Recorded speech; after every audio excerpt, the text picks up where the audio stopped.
we are in for a very important topic that has to do with our mental health.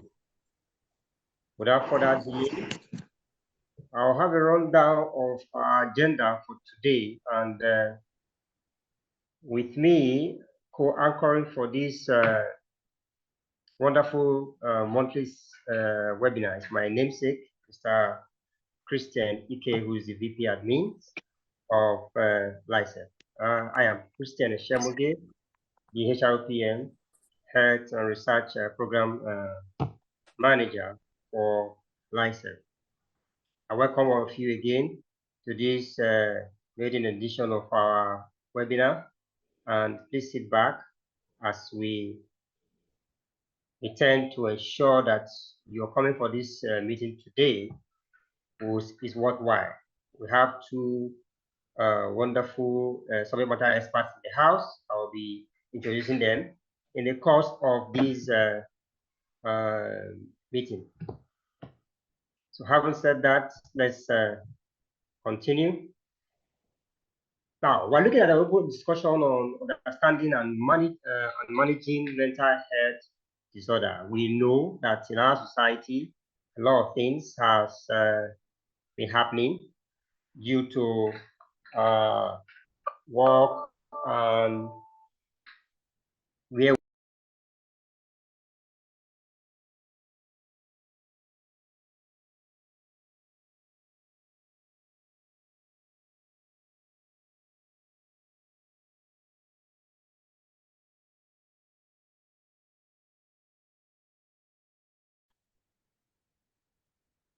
I apologize, the HRPM has lost the connectivity as Mr. Zemoje. We will therefore continue with our program for today. He was trying to do a rundown of some of the things we expect you, our viewers, to look out for. Shortly, we'll start with the safety moments, things mental health. Thereafter, we'll talk about the LiHSEIF mission and vision. Then we'll dive into our main subject for the day, understanding and managing mental health disorders. And all of us are looking forward to listening to able guests and panelists, Dr. Wowari and Dr. Josephine Akbolile. We would definitely give them our undivided attention. You also have the opportunity to ask questions and be able to participate during this section. As usual, we'll have our quiz and awards. Thereafter, we have our HSC campaign for 2023.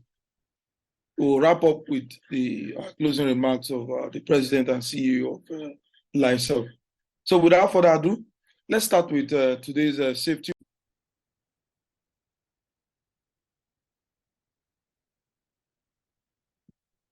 We would like to have the video.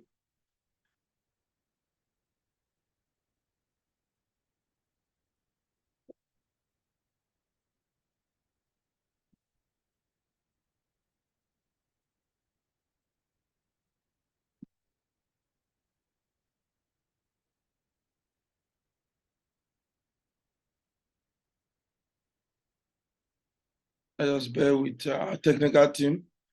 We trying to play the video.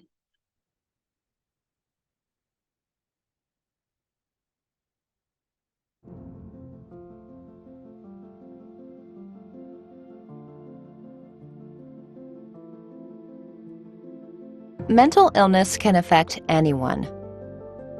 Mental health affects how we feel, think, and act. It's important at every stage of life so that we can cope with stressful situations, work productively, and make meaningful contributions to our community. However, the statistics are staggering. Over 45% of teens suffer from a mental disorder, and 1 in 5 teens suffer from a severe mental illness. That's 20% of our teen population. Mental illnesses are brain function disorders. They have many causes and result from complex interactions between a person's genes and their environment. A person struggling with mental health should not be viewed any different than if someone were experiencing a physical illness. Mental illness is not a choice or a failure. It does not discriminate. It can affect anyone, regardless of age, gender, social status, ethnicity, or any other aspect of cultural identity. In fact, mental illnesses occur at similar rates around the world, in every culture and in all socioeconomic groups. The concern with mental health isn't just about the statistics, it's about well-being. It can affect families, friends, and our communities. But you can help make a difference by learning to recognize the signs of mental illness. A mental illness makes the things you do in life hard, like work, school, and socializing. It's also not always clear when a problem with mood or thinking has become serious enough to be a concern. Sometimes a depressed mood is normal, such as when a person experiences the loss of a loved one. But if that depressed mood continues to cause distress or gets in the way of normal daily functioning, the person may benefit from professional care. If you think you or someone you know might be struggling with their mental health, it is best to consult a professional. Early identification and effective treatment is key to treating a disorder and preventing future disability. A healthcare professional will connect symptoms and experiences to help formulate a diagnosis. Suicide is the second leading cause of death for young people.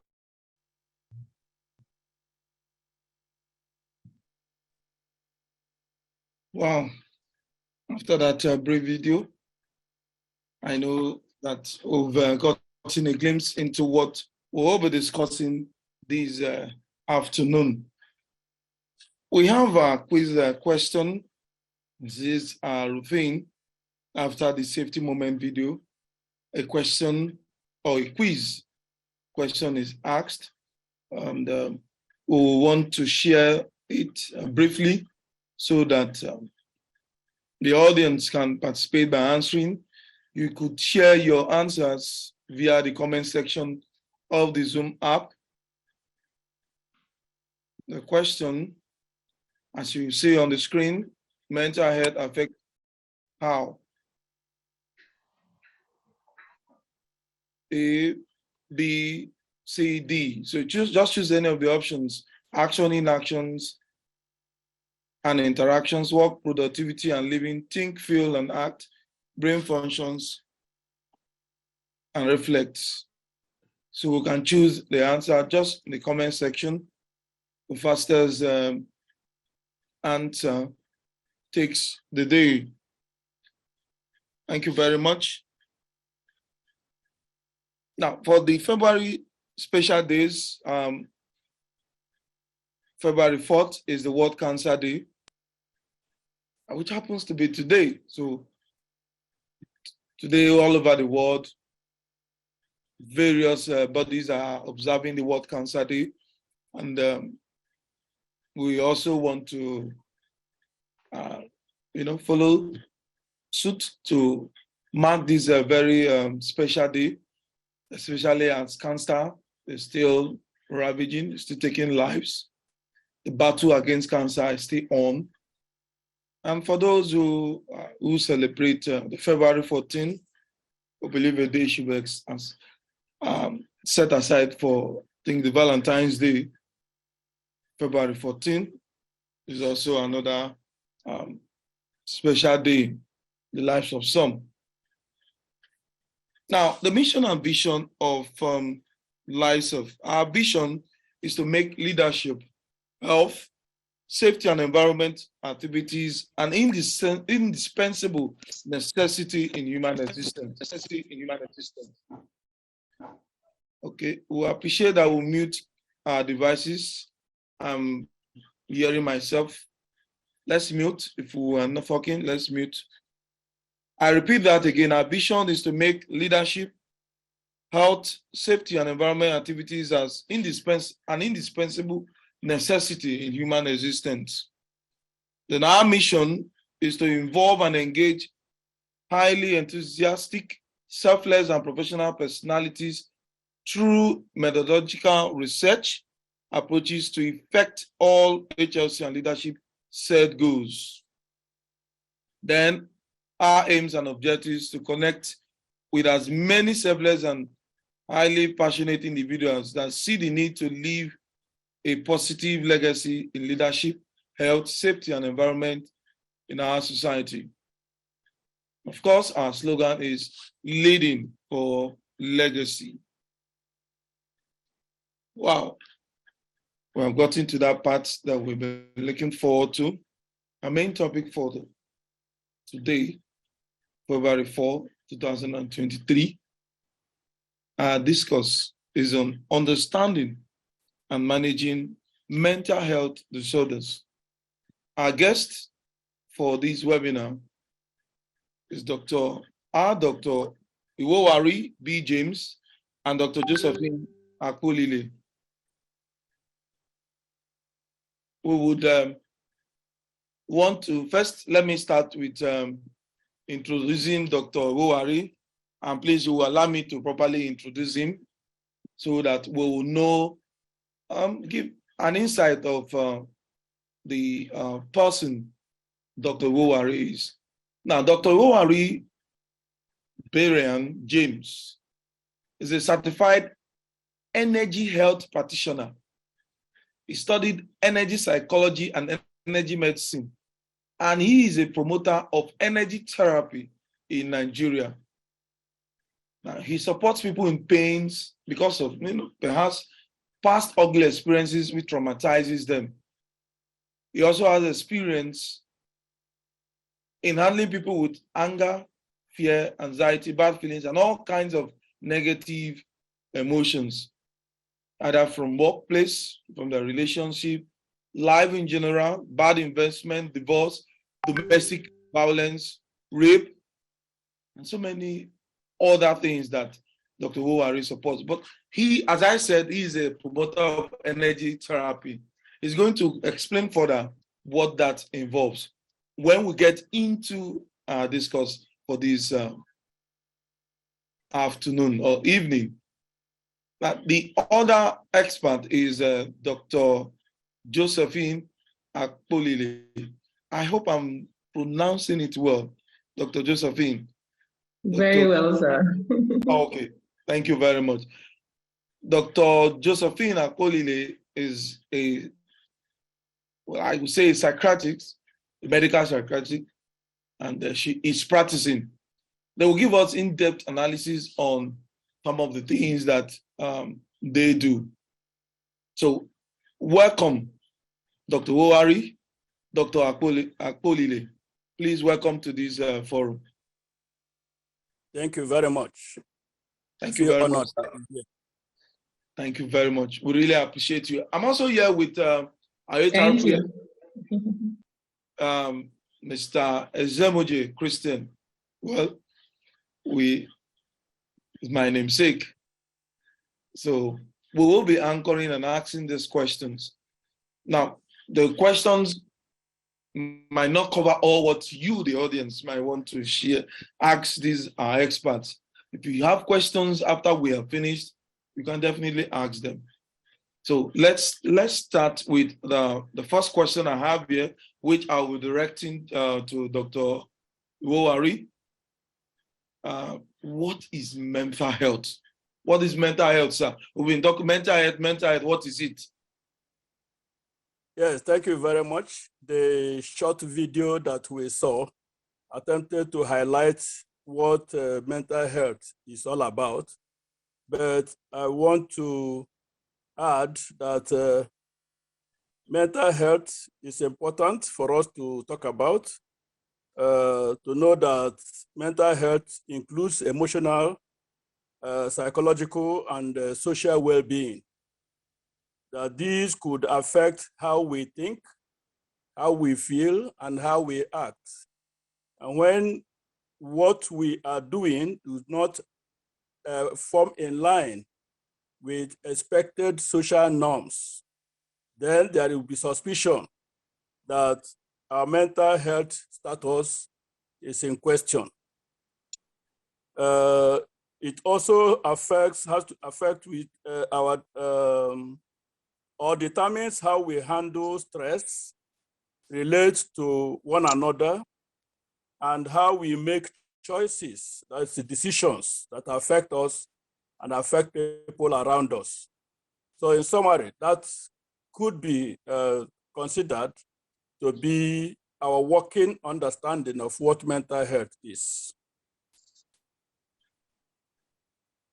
Wow, thank you very much, Dr. Owari. Dr. Akolile, are you with us? Yes, I'm with you. Yeah, Dr. Owari just gave us a very beautiful answer. Do you share his insights, or you have something contrary?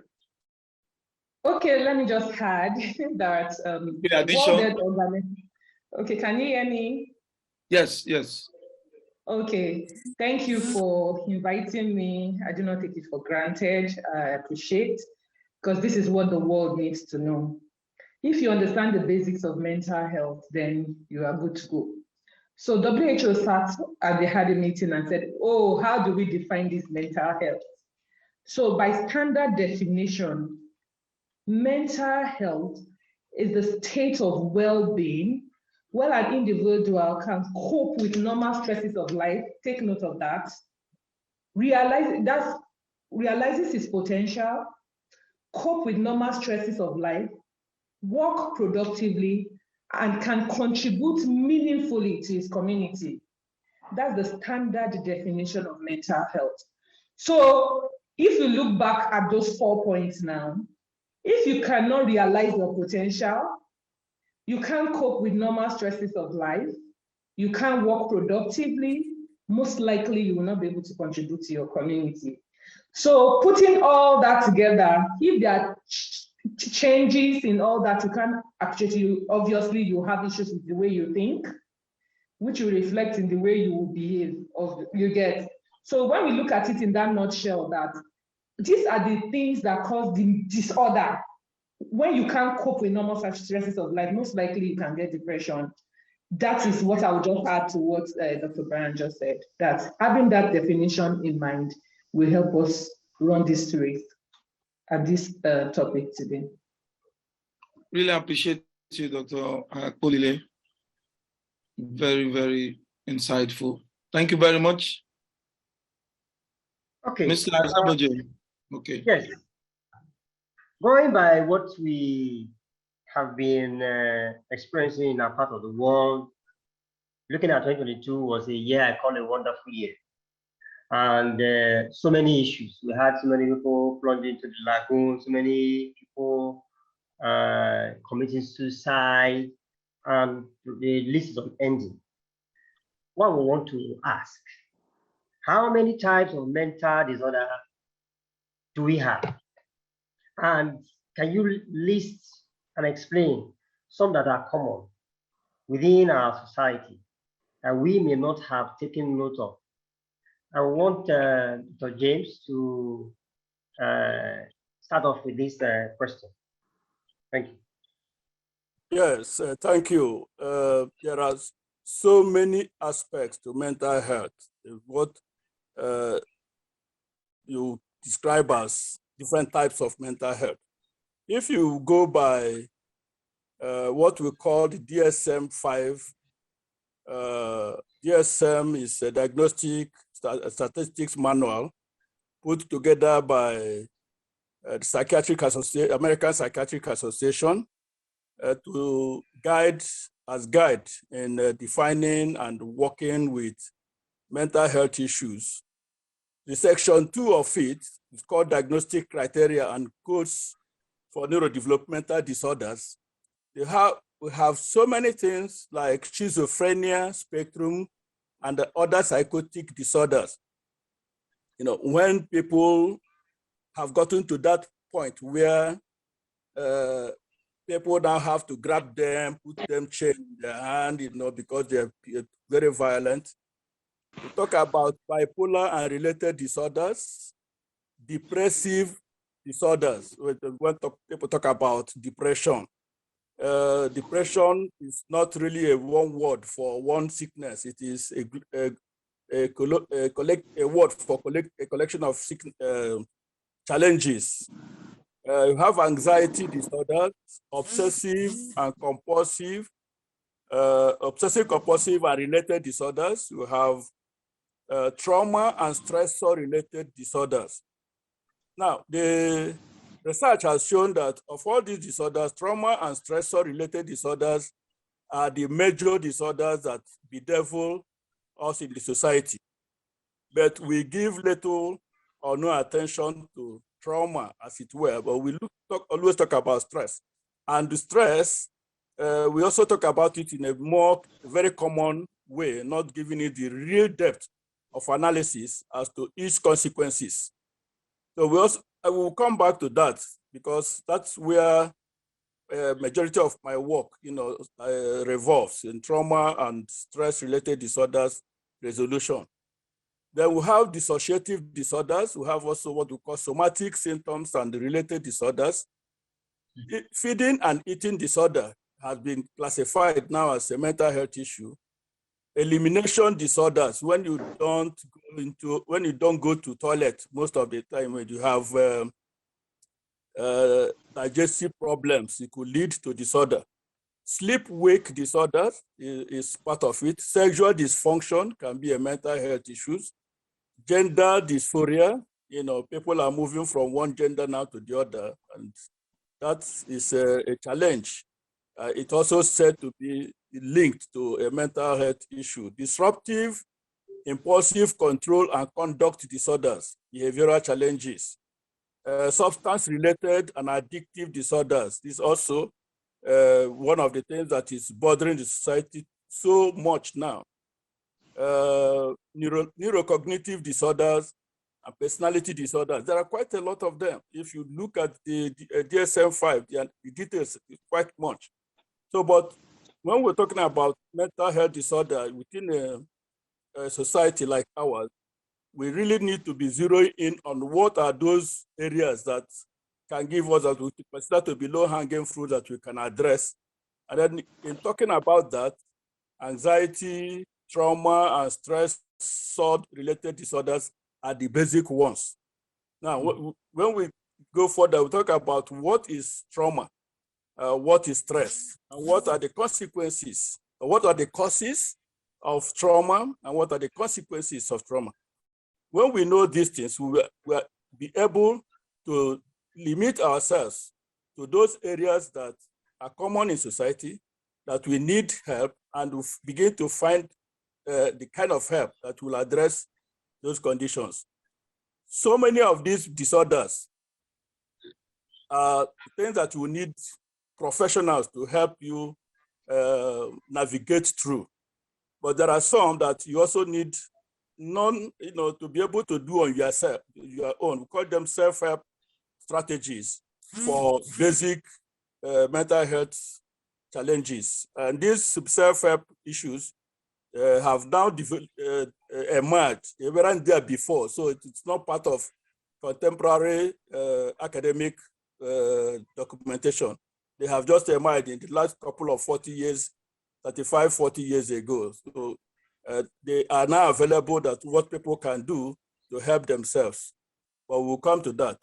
So let me, in summary, so these are the types of mental health issues.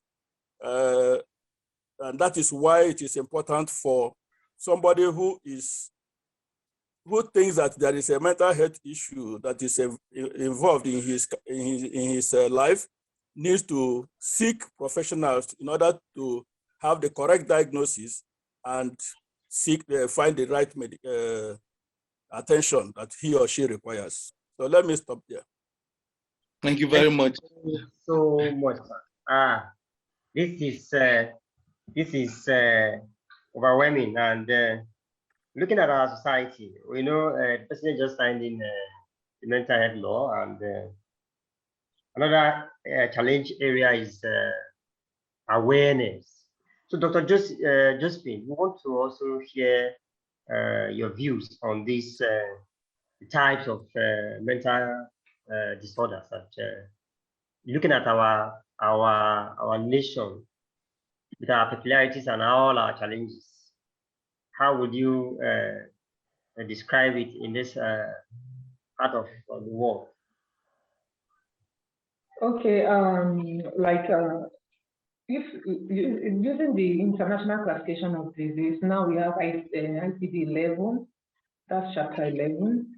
you will see that formally we use ICD-10 for diagnosis and classification of mental disorder. It's not like the regular way other doctors make their diagnosis. We use a combination of symptoms and syndrome to make the diagnosis. And a list of it are some of them as you've heard about it.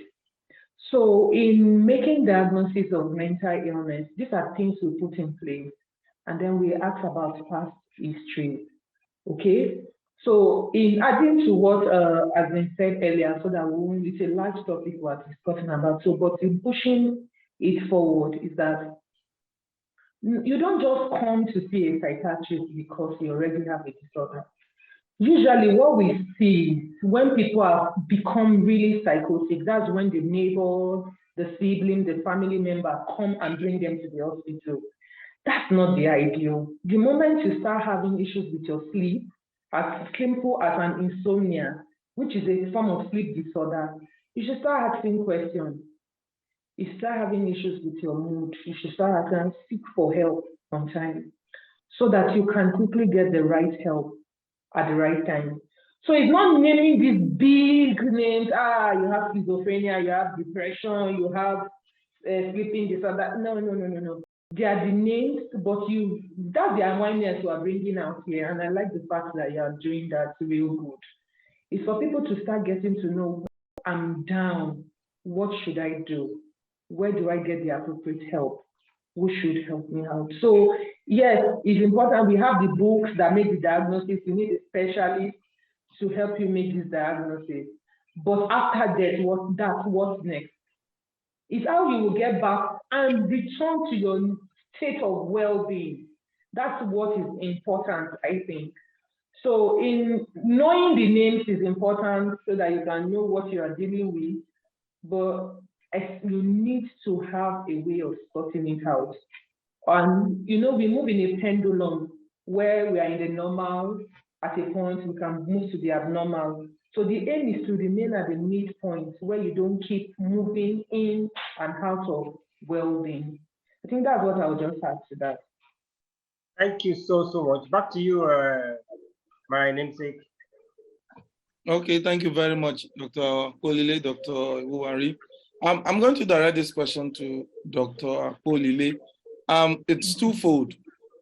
Now, the first part is, can people stabilize a mental illness simply with medication alone? The other part is, why does someone with mental illness, the first part rather is, can people get over mental illness without medication? And the second part is, can people stabilize a mental illness simply with medication alone? One is without medication, the other with medication alone. Okay, we are Nigerians, so usually people will not want to come to a psychiatry hospital, a mental health hospital. They say, if they start you on that medication, they will never let you go. You will remain on that medication, so they will not want to come. My good news for you is that it's not all mental illness that we actually start medication for. So, for example, we have the mild, moderate, and severe depression when we are making diagnosis. And for mild and moderate, ideally, we are not supposed to start your medication. That is why mental health is a multidisciplinary approach to treatment.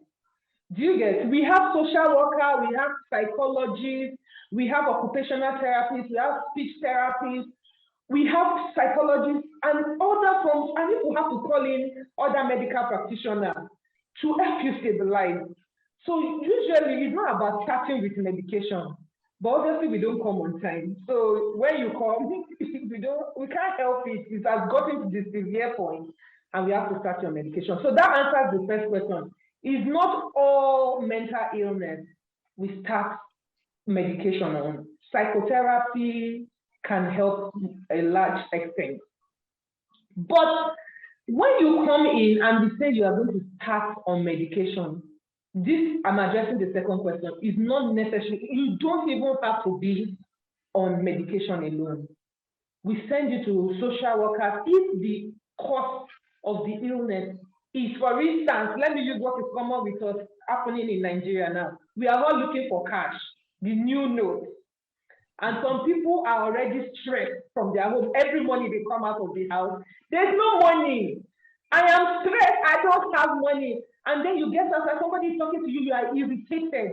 You start shouting over your voice. If this continues for the next 1 month, you will not sleep. You can bet me. Because you can't buy things in the market, then you can't sleep. And then before you know what's happening, you may start hearing voices other people are not hearing, seeing things other people are not seeing, start feeling things moving in your body that others don't feel. Or maybe your thought process will change and you start thinking, I don't think I'm worthy of living again. I think I'm worthless. I think I want to die. Or is it not better to be dead than to be alive? Because this situation is too much. You see, these things gradually creep in, and before you know, suicide comes in. You see, so you see, it's a thing that moves like a flow, like it moves like a flow. And before you know, the momentum is high. And what will help usually is with medication. But we don't use just medication. We use other forms of therapy. The psychologists are always there for us. We do that sometimes. But of course, these medications, we tell you when you come in, how long you are supposed to take the medication. But what happens usually is that most of our patients, immediately they come across spiritual therapy, they tell themselves they are healed, and they break the trend of, because it's going to deal with the neurotransmitter in the brain. Neurotransmitter of the brain is our chemicals in the brain, which leads it up. But if you cut it short and healed and have you stop it, starting all over again will now take you a longer period while you'll be on medication. And that explains why Nigerians will say, when you come around, they will keep giving you medication. It's actually not like that. Wow, thank you very much. I think it relates even to normal malaria. Most of us, until when the system is broken down and they have to carry the person to the hospital before we decide to seek medical help. Thank you very much. We appreciate that. My next question will be to Dr. Iwowari. Now, the question is, why does someone with mental illness need to have a routine? Or does a person need a routine? Yes, somebody with a mental ill health needs a routine. That routine is actually being what will you call it now, persistent in taking whatever recommended support that is given to the individual. There are some situations where the issue is resolved and the person stops the exercises, whether it is drug consumption or medication or therapy that the person is being that has been recommended for the individual. If he or she no longer demonstrates that incapacity that led to the diagnosis or the attention that the person has been given. However, there are some long-lasting mental health issues that need continuous adherence to medication routine or exercise routine in order to help the individual eventually come out of the condition. Let me quickly say that, like my colleague did mention, not all mental health issues require medication, but early identification is important for effectiveness of therapy. Now, if we go back to the definition we saw earlier, we talk about emotional and psychological health. The emotional aspect has to do with the heart. And we must, if somebody has that emotional challenge, he or she needs to address it timely. Otherwise, if it persists, it can now lead into other spectrums of mental health, other domains of mental health. But if one is able to arrest it at that particular point in time when that emotional condition started, then you will not need to go further. And besides, and again, not all emotional health challenges require medication. So that goes to support what she said earlier. And that is where therapy is effective. In Nigeria, people they don't even know that it's important to see their therapist. Unfortunately, the pastor has taken over the position of a therapist. So they said, oh, I've gone to church. They have prayed for me. The thing is gone. It has gone in Jesus' name. But then he doesn't sleep at night. The thing has not gone. The thing continues until, like she said, insomnia sets in, and then he drifts into psychosis. He begins to hear voices. It now goes back to the past. They now do binding and casting, and again, it gets what until he starts removing his clothes, clothing, and then they grab him and take him to the psychiatrist. So it is important that we identify what are these things that can upset the individual. Loss of significant partner, loss of job, loss of position, loss of authority, loss of money, those things that will trigger anger, rage, that will create fear and phobia in an individual. These are conditions that need to be dealt with. And that there are many in the country now. We talk about kidnapping, we talk about banditry, we talk about terrorism, accidents that is happening all over the place. Just a few days ago, a building collapsed and 50 people died inside it. Those people are people belonging to families. These families will become traumatized. When they have this experience, it is important for them to seek help. They don't wait and say, because the African has high resilience factor, because of that, he wants to think that he is always fine. He's always fine. He can cope. We should not attempt to cope when there is a fundamental issue that has affected us, affected our psyche. We must seek help. It is not, people say, like my colleague said, oh, they are going to psychiatry. Yeah, the person is mad. It's not mad. We need to make that clear, that having mental health, some aspects of mental health challenges does not amount to being mad. It is only when you don't resolve it on time and it begins to interfere with your daily proper functioning that you now begin to have concern. But at the initial stage, it is trauma, it is emotional issue, and it needs to be resolved. Therapists help, counselors help in that area. That's what she's talking about, a collaboration with other fields of knowledge that help in supporting the mental health wellness of the individual. Okay, thank you very much, Dr. Owari. It's still on. Hello? Okay, Dr. Owari, can you hear me? Yeah, I wasn't hearing you. Okay. I said still on, we are still talking about the question I asked earlier on. Why does someone with mental illness need to have routine therapy and all that? We've seen that in this part of the world, we wait until it is very late, or we depend on the society to control our source of medication. I don't want to go into religion's interference in seeking for help when it comes to either normal illness or even mental health issues. Now, why do some people decide, okay, I'm only going to take meds, no therapy? Is it safe? Is it safe to say I'm only taking medication, no therapy? Safe. No, it is not safe to do that. The decision to take prescription medication is one that every individual must make. The person has to decide by himself.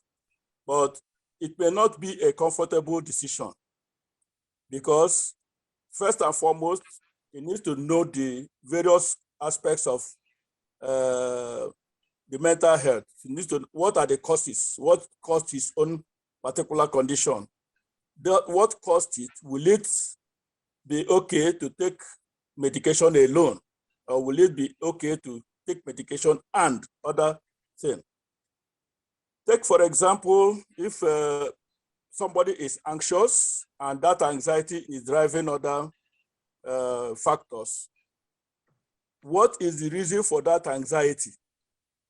If you are taking medication alone for your anxiety challenge, and the root cause of the anxiety has not been taken away, which may not necessarily be taken away by drugs, then the person will continue to be on medication ad infinitum, because the root cause of the challenge is not being addressed. And this is significant. It is not a question of personal choice. Yeah, you can decide that you want to take medication, but then if the root cause of the challenge is to be addressed by non-drug means, then you have to go to that same non-drug means to be able to address it. So it will always be a combination, I would advise. As long as the individual needs to gain freedom, he shouldn't determine what part of freedom he wants to, or what give him that freedom that he's looking for. Thank you very much. Okay.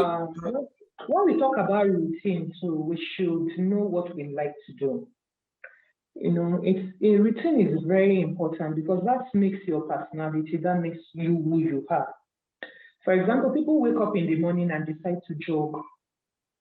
Some people wake up in the morning, they just like to sing. Some wake up in the morning, they just want to listen to the morning news. It's a routine, and it actually helps in mental health. So when the therapy comes in, when people are when you come in for therapy and for treatment, we want to encourage you to do what you like doing first. And we'll tell you the benefits of exercise. So let me just quickly rush through two things that I want to pick out here when we talk about routine. We have the sleep hygiene. Sleep hygiene puts routine in place. We know a lot of people have issues with sleep. They think they have all the work to do and they won't sleep. So let me just give this sleep therapy for people to know. I have this taught on my YouTube video. So if you want to know, you go to YouTube, my YouTube channel, Mental Health with Josie, and then you get I talked about sleep there. If you are to be sleeping and you want to sleep well, you should have a routine of going to bed at a particular time. 8 p.m., 9 p.m., 7 p.m., you should be at bed. So whatever you are doing, you should have a routine to say, by 10 p.m., I should be on my bed. 1. 2, your environment should be clean. Your bedroom should be meant for sleep or other intimate pleasure. It should be a routine, because if you keep throwing it off and in, doing whatever you like, you won't get that sleep properly. So you see the advantage of having a routine, because the brain gets used to it. And then we advise that you take a warm shower, because we know that when your temperature drops with a shower, it encourages sleep. So some people just rush out through the whole day with all the heat, sweating and all that, and then the next thing they are on their bed, and you expect sleep to come early. It doesn't work that way. So these are more you will get on, if you go to my YouTube channel, you can learn more about sleep hygiene there. But it just tells you that the brain adjusts to routine. Another thing I will throw out there again for people to understand is exercise is very important. And if we can find a routine of doing exercise, it will help, because it has been shown that it releases endorphin. And endorphin is an healthy hormone. So people who even suffer from depression, we encourage them to go out and go for a walk and have an exercise routine. And it's even good for your health. 3 times a week, take a long week step. You will be happy. You will just see yourself happy. And please have a routine of smiling. Have a routine of just laughing out loud, because you don't know what you're doing to yourself. It really helps your mental health. Thank you. Thank you very much, Dr. Apolile. I think some of us are really, you and Dr. Owari are making me feel guilty of this sleep disorder you've been talking about. Some of us are owing sleep. We keep holding on to too much work. And I'm not sure many of us have a routine of sleep. It is when you have the time to start sleeping. But I've learned that just have a time. If it's 7, if it's 8, start your sleep. so that your brain gets used to it. Thank you very much, Dr. Uwari and Dr. Akolile, for making that routine and exercise very clear. I think my namesake, Mrs. Emoji Christian, has another question. I think this is directed to Dr. Akolile. Yeah, thank you, Doctor. Looking at the perspective from where Dr. James was taking it from, looking at having going to religion and all that. It reminds me of a story where a mentally challenged man was sitting, begging for alms, and then he saw another one naked and was past him, and he said, in local balance, this one mad where looking at our challenge, our peculiar situation in our country, looking at we're trying to make ends meet, which can never be, and our ups and downs, we are in for a real situation and a cause for awareness. Having said that, directing this question to Dr. Josephine. Are there any ethnical groups that are more likely to have mental illness? Okay, thank you for that question. I would not say statistically they are cultural groups, but we know that Africans, in Africa, it has been shown that we have the Koro syndrome. Those talk about the cultural peculiarity of how people present their mental illness. Africans will not naturally come to the hospital and tell you that I'm not happy, I think I'm sad. They will naturally not come there and tell you such things. They will tell you things like, I'm having ulcer, my stomach is paining me, I've treated, they've done all the blood tests and it's normal. So what do we see? We see that there are cultural bound syndromes that is common within a particular group of people, not only in Nigeria, even in Asia. We know that when they come presenting with those things, we know that this is referring to a form of mental illness. So I wouldn't say for a culture is common and all that, but it's just that the attitude we put into our management, especially in Nigeria, is different. So most people will prefer to go to the herbalist. They say they are tying them, they're giving them all sorts of drugs. Let me just bust the bubble. I've had patients who come in and they tied them somewhere and giving them all sorts of herbs, and then realize that they need to put some of our antipsychotics inside those herbs. So I don't know how they get those controlled drugs, but you are taking medications which are uncontrolled. So when it gets so bad, the same group of herbalists they went to visit tells them that go to juice, they will treat you better. So yes, I've seen it in my practice severally. So in culture, what I would say is we have genetic factor, we have environmental factor, and we have the stress and environment diathesis, where you can have a genetic predisposition. That means if people in your household, generations have had a form of mental illness, you can skip a generation and reappear in another generation. Okay? Those things may be there, but you need an environmental factor to push it out, to make it be expressed.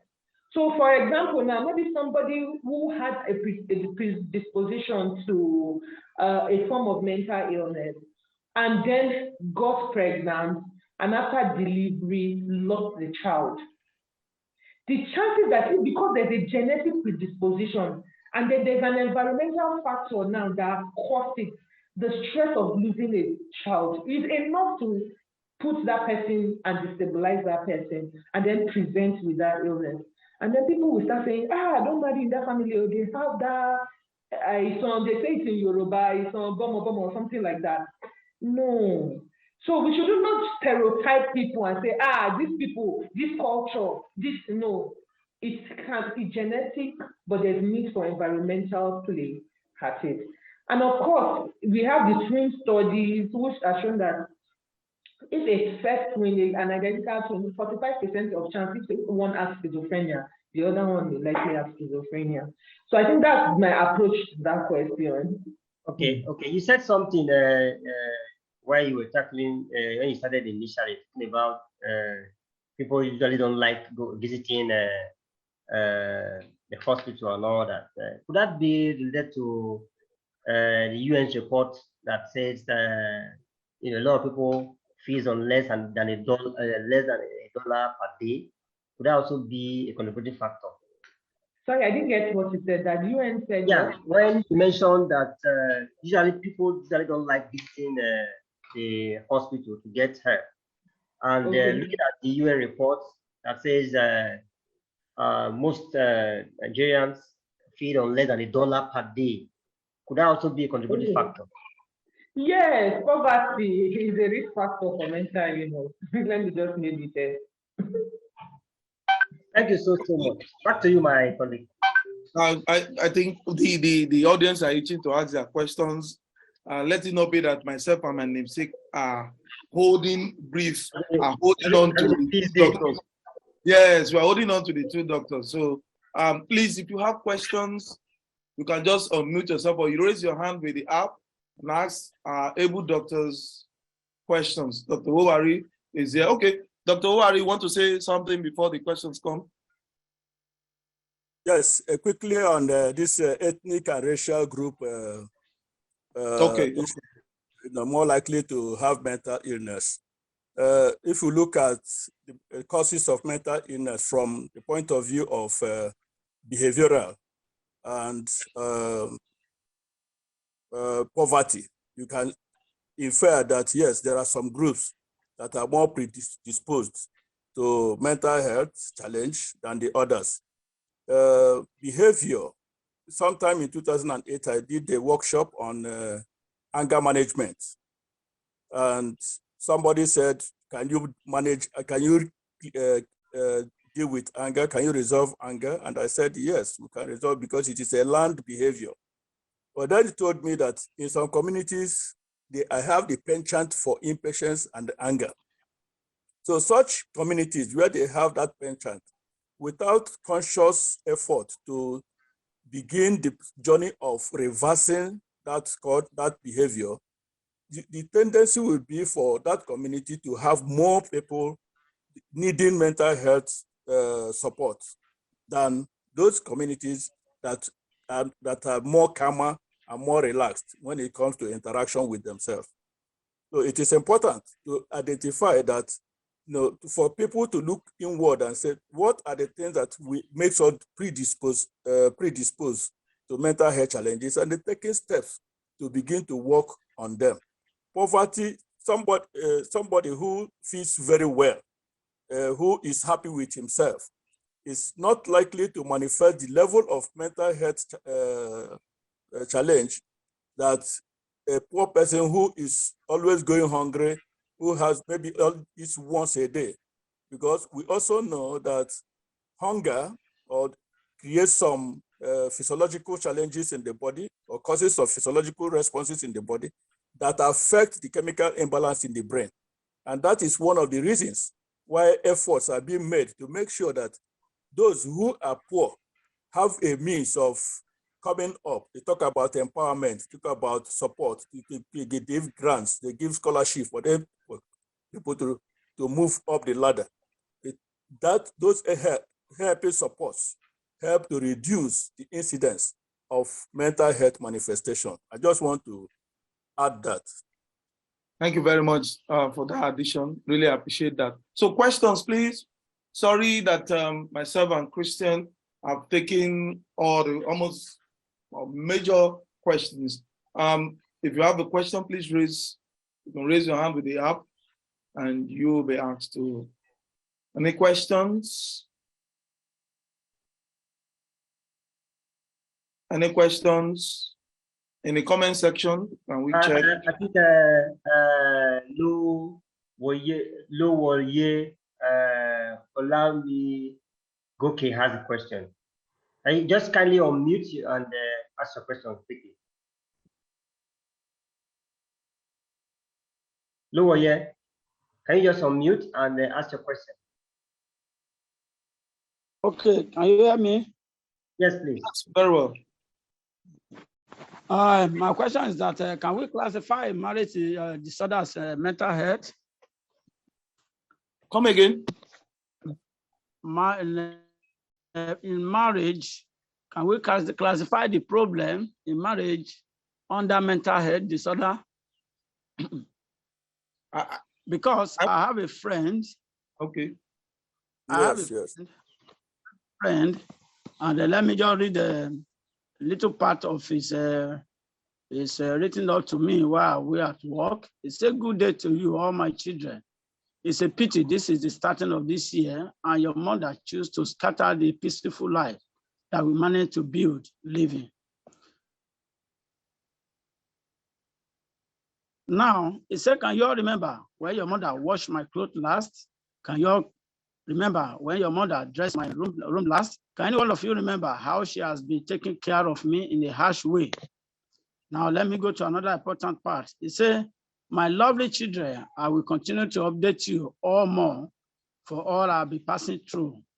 Now, the painful aspect, he said, I need peace this year, even in my women's meeting, the wife finished her. He said, I will give up. He said, I wish I will give up to make her feel happy. Take care, you all my children. Take care, you all my lovely children, and remain blessed. And unfortunately, after 2 days, the man, because he has a canopy shares after lots of jobs, he has been coping, he has a canopy shop, you know. And I learned that he bought a tapioca and a granite. He sat with his friend, they ate together, but when he got home, he collapsed and they rushed him to hospital and he gave up. Wow. So my question is now is that, can we classify that as a mental disorder because this is a marital issue that brought problem into that marriage? Okay. I know Dr. Owari and Dr. You heard him clearly, please. Yes. Yes, I did. Let me just, sorry for how that story ended. It's such a pity that it has to go through all that stress, all alone, without speaking out. Please, whatever you are going through, learn to speak out and learn to look for who to speak to in the right ears. Obviously, this man may likely be depressed, must have been depressed in the past because of this emotional stress.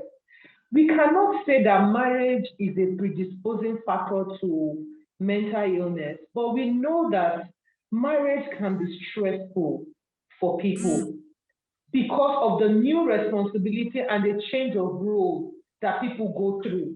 Some people are not ready for a change of role. They have never expected what they would see when they get married.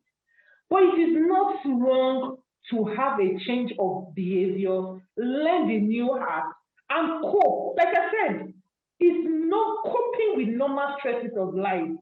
A mother can give birth to a new child and has never had a child before.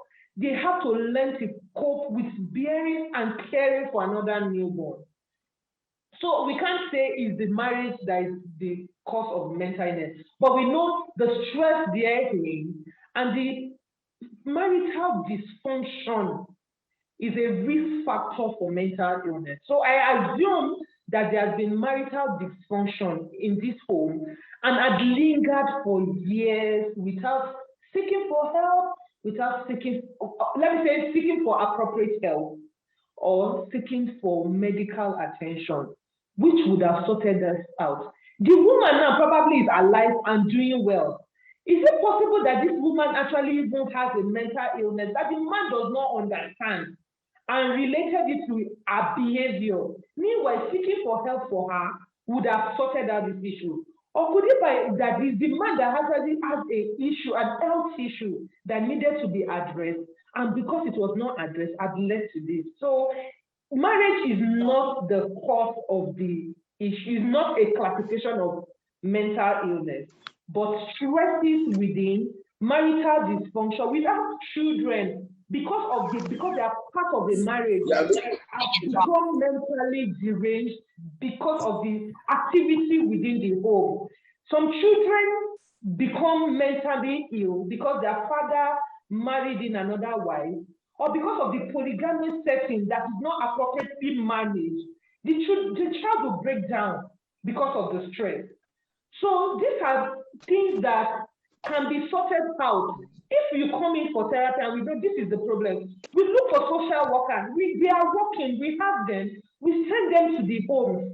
We call in for family therapy. We do that all the time. Call in for family therapy, call the husband, call the wife. Sit them down, is this the problem? Why not think of it this way? Okay, what is the problem? How do we sort it out? How can you do it? How can you do that? But before you know, they go back home and go and work at it. So I'm sorry for how this ended, but I think the woman too needs to be checked out and asked if there are things that need to be sorted out that wasn't sorted out. Thank you. Thank you so much for dealing extensively with that question. Before we conclude, Chinemerem Jerry has a question. And he's saying, for someone that has depression, apart from managing it with antidepressants, will it get to a time where the person won't need drugs anymore? Dr. James, I'll direct this question to you. Yes, okay. If the person is going through depression and with some medication, it depends on what is causing the depression. The drugs deal with the symptoms of what is manifesting. If the symptoms go away, fine. But if the symptoms persist, in spite of the medications, then there is need for him to find what is the root cause of that depression. We are talking about a family now that, that was just read out, and my colleague has done justice explaining the circumstances, explaining the background, giving a professional view of what should have been done. Not many people take cognizance of trauma and stressors. In that particular case, marriage is not the issue, it is the behavior in the marriage that was causing the challenge. In marriages, there are divorce, there is separation, there is abuse, domestic abuse. There are issues that can lead to mental health challenge. And when those issues are coming up, they need to go for help. If the man who is depressed, who is on depression medication, has the root of that depression as a marital challenge, for example, and that marital challenge is not resolved, there is no amount of medication that will solve the problem. He will only be free symptomatically to some extent. If he wasn't sleeping before, he will start sleeping well. If he's, the drug will help him to aid him in the sleep process. If he's constantly sad, the drug might help him to have happiness euphoria, but it has not removed the root cause of the challenge, which is the family issue. Until they go back, he goes back to deal with his emotional response to those family issues. Those depression problems will continue to persist.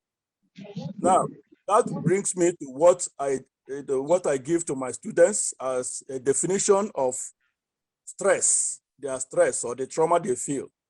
I say it is their internal reaction within the space between their expectation and their reality.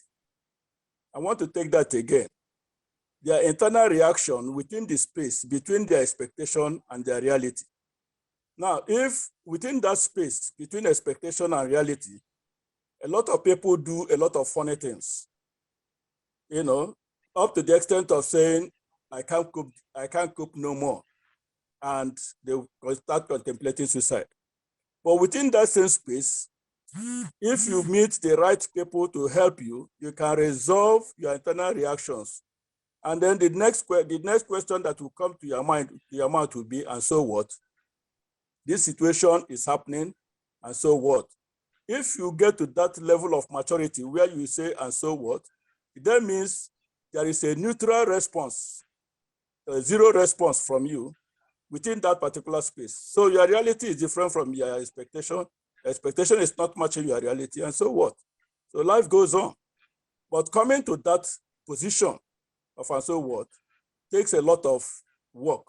And that is what in therapy we try to achieve, help the individual to come to that level of inner strength and inner maturity, where he is no longer responding to the within that space with anger, with acrimony, with frustration, feelings, and all those things, and he gains that internal freedom. That is the beginning of the end of whatever is the problem. Medication will help to stabilize the individual, but the root cause of it has to be excavated from the ground and burnt. Thank you very much. Thank you so much, sir. I want to draw the curtains of this webinar. We have 3 questions which we will direct to Dr. Jesse and Dr. James, and they get back to Shola Steve, Ladek, Dazu, Dafa. Yeah, back to you, my colleague. Okay, we have a tradition that we'll do everything in 1 hour, but after the 1 hour, we ask that you wait, because some who have already scheduled their time to spend 1 hour with us want to leave. So after this 1 hour, we'll ask that those of you us that have questions, we'll have ample time to engage with Dr. Owari and Dr. Akule and ask our questions. I'm seeing many questions being asked, and a lot of persons are itching for those questions. And then they will also share their contacts, share how you can get directly to them and be able to speak to them. If you cannot get directly to them, you can still go through us. We have their contacts. So let's end the forum now, then we'll continue after. Let's say our prayers as it is, and then we'll continue after the amen. So we would want to share the second quiz question. I don't know whether that is available at our quiz team.